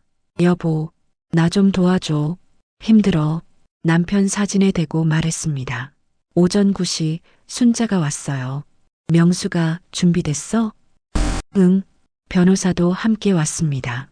어르신, 오늘 첫 공판입니다. 긴장하지 마시고 사실대로만 말씀하시면 됩니다. 네. 법원으로 향했습니다. 서울중앙지방법원이었어요. 큰 건물이 우뚝 서 있었습니다. 입구를 지나 법정으로 향했어요. 복도를 걷는데 다리가 후들거렸습니다. 명수가 내가 부축할게. 순자가 제 팔을 잡아줬어요. 법정 앞에 도착했습니다. 제312호 법정. 문을 열고 들어갔습니다. 법정은 생각보다 작았어요. 앞쪽에 판사 자리, 양쪽에 원고와 피고 자리가 있었습니다. 저는 원고 측 자리에 앉았어요. 그리고 피고 측을 봤습니다. 아들과 며느리가 앉아 있었어요. 눈이 마주쳤습니다. 아들의 얼굴은 창백했어요. 며느리는 고개를 숙이고 있었습니다. 가슴이 찢어지는 것 같았어요. 명수가 괜찮아? 순자가 제 손을 꽉 잡아줬습니다. 응. 잠시 후 문이 열리며 판사가 들어왔어요. 기립. 법정 경위의 목소리에 모두 일어섰습니다. 판사가 자리에 앉았어요. 중년의 여자 판사였습니다. 착석하세요. 모두 앉았습니다. 지금부터 2024고 단일만 2345 사문서 위조 및 사기미수 사건 첫 공판을 시작하겠습니다. 판사가 서류를 보며 말했어요. 먼저 피고인들 신원을 확인하겠습니다. 아들이 일어났습니다. 피고인 박준호입니다. 아들의 목소리가 떨리고 있었어요. 며느리도 일어났어요. 피고인 김영희입니다. 피고인들은 기소 내용을 인정합니까? 아들의 변호사가 일어났습니다. 판사님, 피고인들은 기소 내용 중 일부만 인정합니다. 어느 부분을 인정합니까? 의사와 접촉하여 진단서를 받은 것은 사실입니다. 하지만 어머님을 속이거나 재산을 빼앗으려 한 것은 아닙니다. 단지 어머님의 건강을 염려하여 제 변호사가 벌떡 일어났어요. 이에 있습니다. 판사님, 피고인들은 거짓 진단서를 통해 피해자의 재산을 탈취하려 했습니다. 증거가 명백합니다. 증거를 제시하세요. 제 변호사가 서류들을 제출했습니다. 의사와의 계약서, 500만 원 메모, 빚 내역서, 녹음 파일.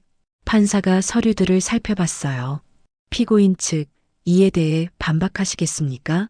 아들의 변호사가 당황한 표정이었어요. 판사님, 그것은 오해입니다. 오해라니요? 이 계약서는 명백히 거짓 진단서 작성 대가로 500만 원을 지급했다는 내용입니다. 아들의 변호사가 말문이 막혔습니다. 판사가 아들을 바라봤어요. 피고인 박준호, 직접 말씀해 보세요. 왜 거짓 진단서를 만들었습니까? 아들이 떨리는 목소리로 대답했습니다. 판사님, 저는 정말 어머니를 위해서였습니다. 어머니가 혼자 계시면 위험하다고 생각했고, 그래서 거짓 진단서를 만들었습니까? 죄송합니다. 아들이 고개를 숙였어요. 피고인 김영희, 당신은 어떻습니까? 며느리가 일어났습니다. 판사님, 저희는 정말 어머님을 생각해서 재산이 필요했던 것 아닙니까? 피고인들에게 3억 원의 빚이 있다는 증거가 있습니다. 며느리의 얼굴이 하얗게 변했어요. 그것은 사실입니까? 아닙니까? 사실입니다. 법정이 술렁거렸습니다. 판사가 저를 바라봤어요. 원고 박명숙 씨, 증인석으로 나오세요. 떨리는 다리로 일어났습니다. 증인석으로 걸어가는데 아들과 눈이 마주쳤어요. 아들의 눈에 눈물이 고여 있었습니다. 가슴이 미어졌지만 고개를 돌렸어요. 증인석에 섰습니다. 선서하세요. 양심에 따라 숨김없이 사실대로 말하며 만일 거짓이 있으면 위증의 벌을 받기로 맹세합니다. 원고는 피고인들의 행위에 대해 언제 알게 되었습니까? 떨리는 목소리로 대답했어요. 남편의 유품을 정리하다가 병원 영수증과 메모를 발견했습니다. 제가 가지 않았던 날짜의 진료 기록이 있었고 500만 원의 진단서를 사는 내용의 메모가 있었습니다. 그때 어떤 기분이었습니까? 눈물이 났습니다. 배신감이 들었습니다. 제가 믿었던 아들이 저를 속이고 있었다는 사실에. 계속하세요. 그 후 다른 병원에서 재검사를 받았습니다. 결과는 정상이었어요. 저는 치매가 아니었습니다. 판사가 고개를 끄덕였어요. 피고인들은 원고의 재산으로 무엇을 하려 했습니까? 빚을 갚으려 했던 것 같습니다. 그리고 저를 요양원에 보내려 했고요. 요양원에 보낸다는 증거가 있습니까? 변호사가 메모를 제출했어요. 며느리가 쓴 메모였습니다. 어머님 요양원 보내면 월 200만 원. 판사가 며느리를 쏘아봤습니다. 피고인 김영희, 이것은 무엇입니까? 며느리가 울기 시작했어요. 판사님, 죄송합니다. 저희가 잘못했습니다. 울음으로 해결될 문제가 아닙니다. 피고인들은 피해자를 속이고 재산을 빼앗으려 했으며 심지어 본인의 의사와 무관하게 요양원에 보내려 했습니다. 판사의 목소리가 엄했어요. 아들이 벌떡 일어났습니다. 판사님, 저희가 잘못했습니다. 하지만 제발 어머니와 합의할 기회를 주십시오. 피고인 앉으세요. 판사님, 제발요. 아들이 저를 바라봤어요. 엄마, 제발, 제발 용서해 주세요. 아들의 목소리에 눈물이 섞여 있었어요. 저도 울고 있었습니다. 준호야, 엄마, 제가 잘못했어요. 다시는 안 그럴게요. 제발. 법정 경위가 아들을 제지했어요. 피고인, 조용히 하세요. 판사가 망치를 두드렸습니다. 정숙, 다음 공판 날짜는 한 달 후로 정하겠습니다. 그때까지 증인 조사를 완료하도록 하세요. 판사님, 아들이 외쳤지만 판사는 자리에서 일어났어요. 패정, 재판이 끝났습니다. 저는 증인석에서 주저앉았어요. 순자가 달려와 저를 부축했습니다. 명수가 괜찮아? 순자야, 너무 힘들어. 법정을 나가는데 아들이 저를 불렀어요. 엄마, 뒤돌아봤습니다. 아들이 경희에게 붙잡혀 있었어요. 엄마, 미안해요. 정말 미안해요. 저는 뒤돌아 걸었습니다. 복도를 걷는데 눈물이 멈추지 않았어요. 첫 공판 이후 한 달이 지났습니다. 그 한 달 동안 저는 거의 집 밖으로 나가지 않았어요. 순자가 매일 와서 돌봐줬습니다. 명수가 밥 먹어야지. 응, 입맛이 없었지만 억지로 먹었어요. 밤마다 악몽을 꿨습니다. 아들이 저를 원망하는 꿈, 법정에서 울던 아들의 모습, 새벽마다 깨어나 울었어요. 여보, 내가 잘하고 있는 거 맞지? 남편 사진에 대고 물었습니다. 하지만 대답은 없었죠. 두 번째 공판 날이 왔습니다. 이번에는 의사가 증인으로 출석했어요. 거짓 진단서를 작성해준 그 의사였습니다. 증인은 피고인들로부터 얼마를 받았습니까? 500만 원입니다. 왜 거짓 진단서를 작성했습니까? 돈이 필요했습니다. 의사는 고개를 숙이고 있었어요. 증인은 의사로서의 윤리를 저버렸습니다. 이는 의료법 위반입니다. 판사의 목소리가 차가웠어요. 세 번째 공판에서는 제 친구 순자가 증인으로 섰습니다. 증인은 원고를 얼마나 알고 지냈습니까? 40년입니다. 중학교 때부터 친구였어요. 원고가 치매 증상이 있다고 생각하십니까? 전혀 없습니다. 명숙이는 멀쩡해요. 기억력도 좋고 판단력도 정상입니다. 순자의 증언이 힘이 되었습니다. 네 번째 공판, 대학병원 의사가 증인으로 섰어요. 원고를 진찰한 결과가 어떠했습니까? 완전히 정상이었습니다. 치매 증상은 전혀 보이지 않았습니다. 다른 병원의 진단서는 어떻게 평가하십니까? 명백히 조작된 것으로 보입니다. MRI 소견이 실제와 다릅니다. 증거는 명백했습니다. 다섯 번째 공판, 최종 변론이었어요. 제 변호사가 일어나 말했습니다. 판사님, 피고인들은 피해자를 속이고 재산을 탈취하려 했습니다. 이는 명백한 범죄입니다. 엄벌을 요청합니다. 아들의 변호사도 일어났어요. 판사님, 피고인들은 깊이 반성하고 있습니다. 피해자는 실제 어머님이시고 피고인은 친아들입니다. 선처를 부탁드립니다. 판사가 서류들을 보며 말했어요. 피고인들, 마지막으로 할 말이 있습니까? 아들이 일어났습니다. 판사님, 그리고 엄마. 아들이 저를 바라봤어요. 정말 죄송합니다. 제가 너무 잘못했습니다. 돈 때문에, 빚 때문에 정신이 없었습니다. 하지만 그게 변명이 될 수 없다는 걸 알아요. 아들의 눈에서 눈물이 흘렀어요. 엄마, 평생 후회하며 살겠습니다. 정말 죄송합니다. 며느리도 일어났습니다. 어머님, 정말 죄송합니다. 제가 준호를 부추겼어요. 다 제 잘못입니다. 저는 고개를 숙이고 있었어요. 눈물이 떨어졌습니다. 판결을 선고하겠습니다. 판사가 서류를 들었어요. 피고인 박준호, 김영희는 사문서 위조죄 및 사기 미수죄로 각각 징역 1년 6개월에 집행유예 2년을 선고합니다. 징역 1년 6개월, 집행유예 2년. 감옥에는 가지 않지만 전과자가 되는 겁니다. 또한 피고인들은 원고에게 위자료 5천만 원을 지급하라. 그리고 의사 이철수는 의료법 위반으로 징역 1년에 집행유예 2년, 자격정지 1년을 선고합니다. 망치를 두드리는 소리가 들렸어요. 이상으로 판결을 마치겠습니다. 재판이 끝났습니다. 이겼습니다. 하지만 기쁘지 않았어요. 오히려 허무했습니다. 법정을 나오는데 아들이 저를 불렀어요. 엄마, 뒤돌아봤습니다. 아들이 무릎을 꿇고 있었어요. 엄마, 용서해 주세요. 며느리도 함께 무릎을 꿇었습니다. 어머님, 죄송합니다. 가슴이 찢어지는 것 같았어요. 다가가서 아들을 일으켰습니다. 일어나, 일어나. 엄마, 준호야, 엄마도 미안해. 아들을 안았어요. 40년 만에 처음으로 아들이 이렇게 작게 느껴졌습니다. 엄마, 준호야, 이제 각자의 길을 가자.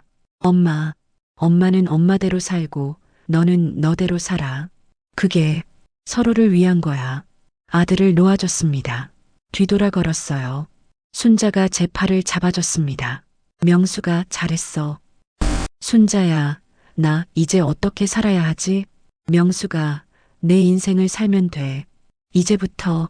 법원을 나왔습니다. 햇살이 따뜻했어요. 하늘은 맑았습니다. 하지만 제 마음은 여전히 무거웠어요. 집으로 돌아와 소파에 앉았습니다. 판결문을 보며 생각했어요. 이긴 거야. 하지만 왜 이렇게 허무할까? 재산은 지켰습니다. 하지만 아들을 잃었어요. 며칠 후 변호사가 찾아왔습니다. 어르신, 이제 재산 보호 조치를 취하셔야 합니다. 어떻게요? 임의후견 계약은 이미 되어 있고 추가로 신탁을 설정하시는 게 좋습니다. 신탁이요? 네. 재산을 신탁회사에 맡기고 매월 일정 금액만 받아 쓰는 거예요. 그러면 누구도 재산에 손댈 수 없습니다. 그렇게 하고 싶어요. 재산 보호 절차를 진행했습니다. 통장을 정리하고 신탁 계약을 체결했어요. 이제 제 재산은 안전했습니다. 하지만 마음은 공허했어요. 한 달이 지났습니다. 어느 날 문자가 왔어요. 손주에게서였습니다. 할머니, 저예요. 지아예요. 할머니 보고 싶어요. 눈물이 났습니다. 손주는 잘못이 없잖아요. 전화를 걸었습니다. 지아야, 할머니 목소리다. 지아야, 할머니도 보고 싶어.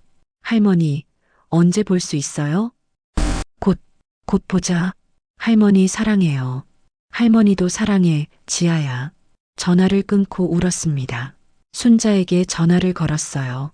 순자야. 명수가 왜? 순자야, 나. 손주는 보고 싶어.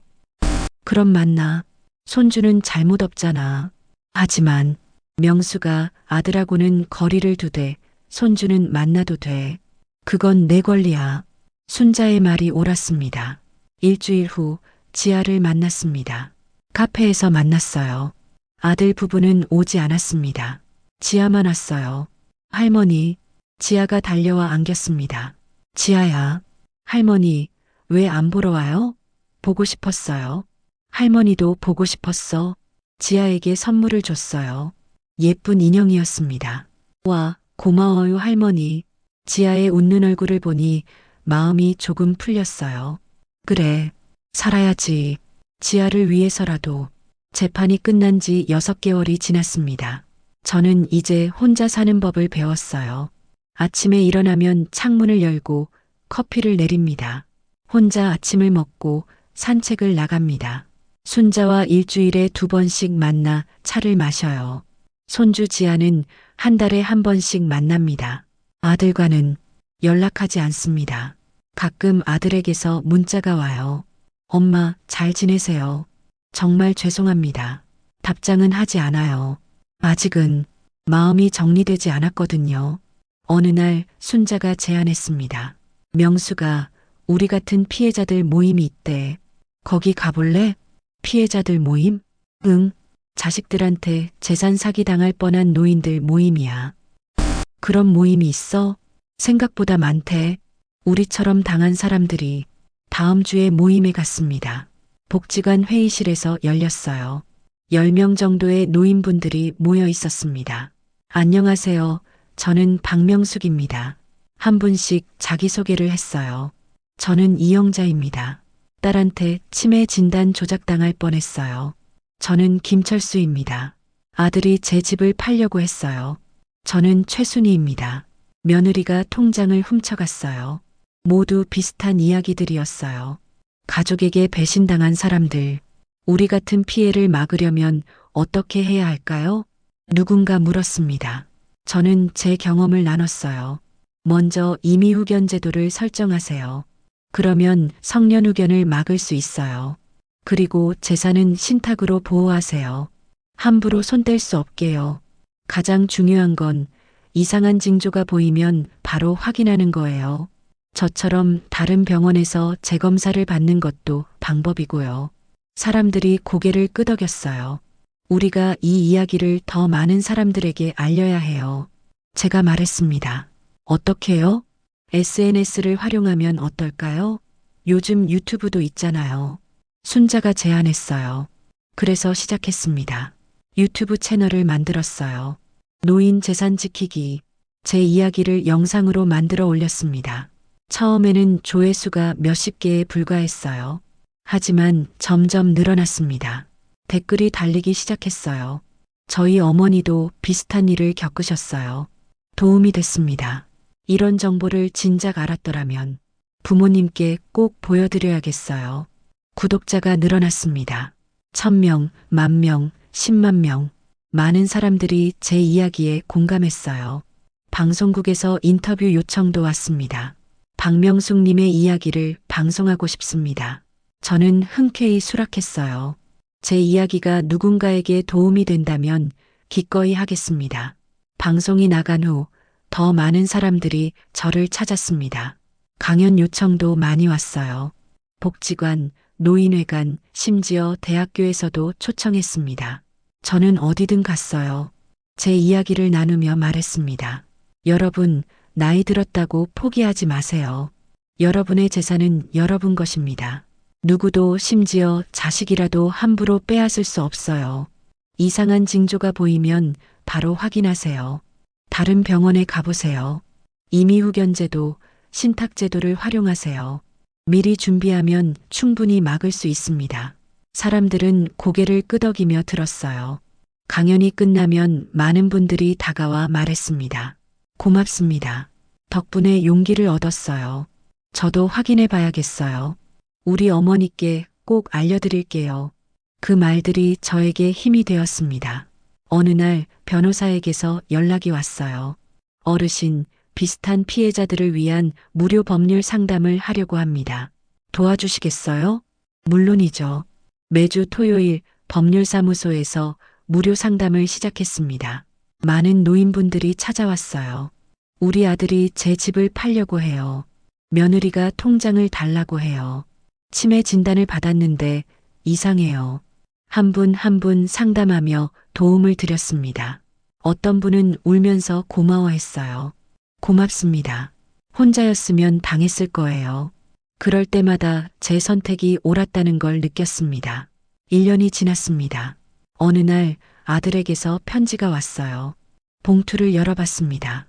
엄마께, 엄마 잘 지내시죠? 저는 매일 후회하며 살고 있습니다. 엄마한테 용서를 구할 자격도 없다는 걸 알아요. 하지만 엄마 한 가지만 알아주세요. 제가 비록 잘못된 방법을 택했지만 엄마를 사랑하는 마음만은 진심이었어요.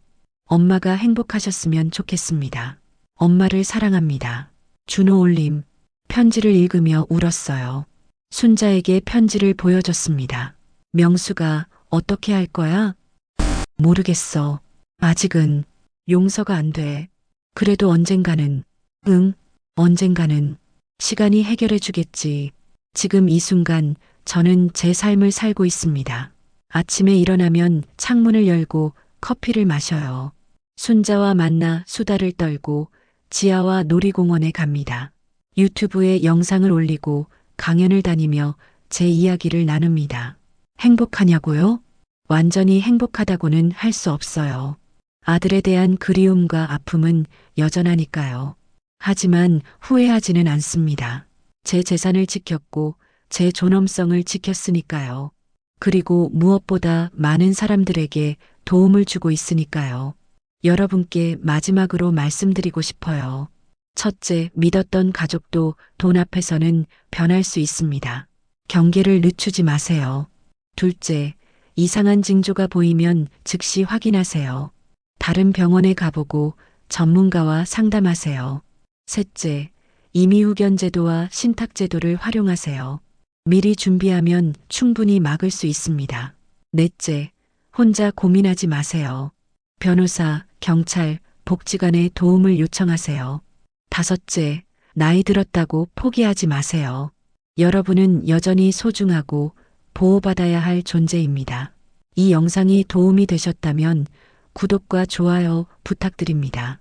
그리고 꼭 주변 분들께 공유해 주세요. 한 분이라도 더 이런 피해를 막을 수 있다면 그것이 제가 이 이야기를 나누는 이유입니다. 여러분 조심하세요. 그리고 기억하세요. 여러분의 재산은 여러분 것입니다. 여러분의 삶도 여러분 것입니다. 누구도 함부로 빼앗을 수 없습니다. 당당하게 사세요. 끝까지 들어주셔서 감사합니다.